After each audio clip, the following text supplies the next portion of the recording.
Labdien! Šodien atkal esam mūsu projektu Darīsim kopā studijā, un šodien mēs kopā ar Igoru Trupko, Rīgas apsaimniekotāju asociācijas priekšsēdētāju, runāsim par vienu tādu svarīgu tēmu, kā namu pārvaldnieku gada atskaites. Es tā saprotu, ka katrs dzīvokļu īpašnieks ir tiesīgs šobrīd pieprasīt no sava apsaimniekotāja atskaiti par to, kā tad namu pārvalde bija strādājusi iepriekšējā gadā? Jā, praktiski sadalīsim uzreiz mājas divas kategorijas. Mājas daļa, kurā pārņēma pārvaldīšanas tiesības un ar pārvaldnieku noslēdza līgumu, pārsvarā tādus pārvaldā privāti apsaimniekotāji, un mājas, kuras neizpildīja likuma normu, nepārņēma māju savā valdījumā, un viņam, var teikt, ir piespiedu pārvaldnieks, tātad viņš atbilstoši ministru kabineta noteikumiem nosaka viņam ne tikai apsaimniekošanas maksu, bet arī atskaitas par šo cenas maksas izlietošanu un kā tiek izlietoti uzkrājumi remonti. Nu, tad Rīgā tas ir Rīgas namu pārvaldnieks. Jā. Un tātad, atbilstoši tiem ministru kabineta noteikumiem numur 408, Rīgas namu pārvaldniekam ir nepieciešams sagatavot līdz 1. aprīlim atskaiti par iepriekšējo kalendāru gadu. Visam pārējām mājām, kuras apkalpo citi pārvaldnieki, vai nu viņi pieturas pie šī datumā, vai atbilstoši līguma nosacījumiem. Kā līguma rakstīts, tā arī viņam jāatskaitas. Jā, un kāpēc ir svarīgi pieprasīt tādu atskaiti un ko mēs tajā varam ieraudzīt? Nu, pirmā daļa, ko visus interesē, tā ir, kā tiek izlietoti uzkrājumi remonti. Tur ir skaits iedzīvotāju maksā konkrētu summu, un pārvaldniekam atbilstoši remonta darba plānam vajag atskaitīties, kā tie līdzekļi tiek izlietoti. Mana praksē vairāki gadījumi, kā pārvaldnieks no šīs summas veic tehnisko apkalpošanu, nevis uzkrājumu veic remonta darbus, un tā iedzīvotāji pēc tam nesaprot, kur tā palika viņu uzkrājumi remonti. Tad krājām jumtam, bet nauda tika izlietota kaut kādiem tehniskai apkalpošanai, pieņemsim siltu mezglā, tiklu apkalpošanu, savārijas dienestiem un tā tālāk. Un šai situācijai tāpēc vajag skatīt.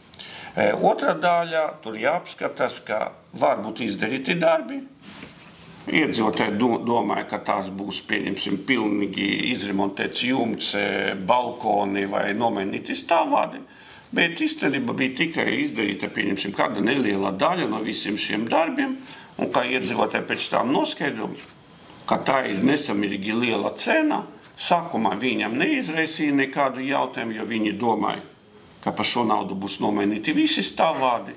Izrādījās, pieņemsim, nomainīti tikai viena kapņutēla. Tā, labi, tagad es uzdošu vienu precizējušu jautājumu. Tātad pie atskaites pielikumā ir visu remontu darbu plāns, ne? Atskaita par izpildītiem remontu darbiem ar remontu darbu sarakstu? Tādu var paprasīt, jo pārsvarā pārvaldnieks atskaitās par visu saņemtu naudu. Tātad pārvaldīšanās maksa iet uz ko? Sanitāru kopšanu, tehnisko apkalpošanu, mājas pārvaldīšanu. Un vēl viena daļa uzkrājumi remonti. Un tad par pirmām 3 pozīcijām jābūt vai no pārvaldīšanās maksas, vai ar papildus rēķina izliktiem maksājumiem, ja nebija pārredzēti tādi maksājumi pārvaldīšanas maksa. Par remontdarbiem pilnīgi līdz pēdējiem centam viņam arī jāatskatās. Un tad beidzot mēs varam ieraudzīt, cik liela nauda tika iztērēta, teiksim, tam pašam jumtam vai stāvvadiem. Jā, un ja cilvēkam nepatīk, viņš var paprasīt precīzu dokumentu tāmi, lai pārbaudītu, vai visi darbi izpildīti pēc tāmes. Labi, vēl viens jautājums. Kas notiek, ja cilvēks redz šajā sarakstā kaut kādu remontdarbu, bet pēc viņa viedokļa šis remontdarbs nemaz nebija izpildīts? Nu, tādi gadījumi arī bija mūsu prakse, kad cilvēki atnāk no citiem pārvaldniekiem un pārāda, bet darbi reāli daba nebija izpildīti, neskatoties uz to, ka viņam rāda kaut kādus dokumentus. tad šai gadījumā jāvēršas uzreiz patieši policija vai prokuratūra, lai veic izmeklēšanu, vai tā nav krāpniecībā no pārvaldnieka puses. Ļoti labi. Kādu vēl svarīgu informāciju mēs varam iegūt no šīs atskaites? Pieņemsim, plānojot cenu nākamam kalendāram gadam, pārvaldnieks ieplānoja sanitārai kopšanai konkrētu summu. Sanitārā kopšana sastāv no 3 pozīcijām. Algu fonds, nodokļi un rezerve. Un vēl viena daļa tā ir, cik naudas jāizterē materiāliem un papildus darbiem, kuri nav saistīti ar algu. Te man vēl viens jautājums. Bieži vien mūsu lasītāji sūdzās, ka pārvaldnieks ieplānoja sētniekam 12 000 eiro gadā, bet īstenībā sētnieks stāsta, ka viņam alga nemaz nav tik liela, kaut kāds 700 eiro mēnesī. Kāpēc tāda nesakritība? Pieņemsim, ka pārvaldnieks atbilstoši pēdējiem ministru kabineta noteikumiem par minimālu algu noteikti sētniekam 740 eiro. No šīs 740 eiro algas no sākumā tiek noņemti darba ņēmēja sociālais nodoklis un ienākuma nodoklis, bet pa visu tiek uzreicināts darba devēja sociālais nodoklis. Tālāk jāparedz vienu algu aizvietošanai atvaļinājuma laikā. Un jāparedz, vismaz vidē kaut kāds līdz vienam mēnešam rezervi, sētnieks apslims, un, kā mēs zinām, pēc darba likumdošanas pirmas 10 dienas jāsamaksā darba devējām slimības pabalstu no saviem līdzekļiem. Tātad par to visu maksā iedzīvotāji? Un par to visu maksā iedzīvotāji. Jā. Un kā tad pēc jūsu pieredzes, vai visi iedzīvotāji tomēr pieprasa šādas atskaites un kontrolē, kā tad strādā viņa nama pārvalde, vai tomēr cilvēki ir diezgan vienaldzīgi? Man grūti teikt par pārējām namu pārvaldēm. Man ir vieglāk, jo mums katra māja ir mājas valde.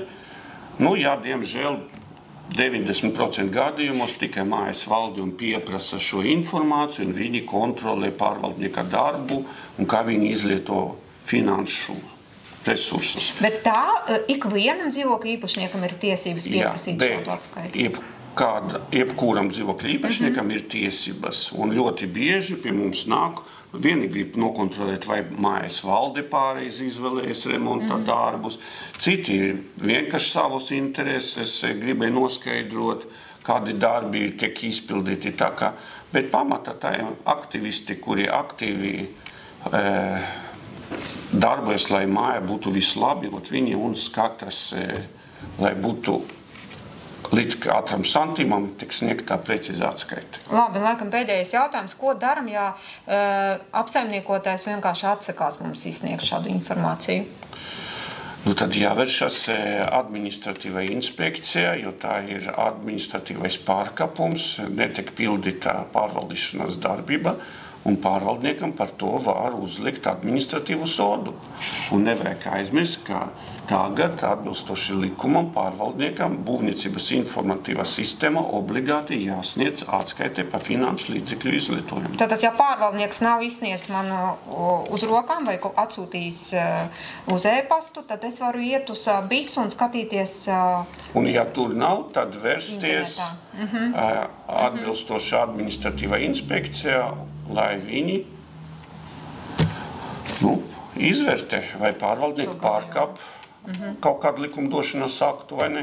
Ļoti interesanti.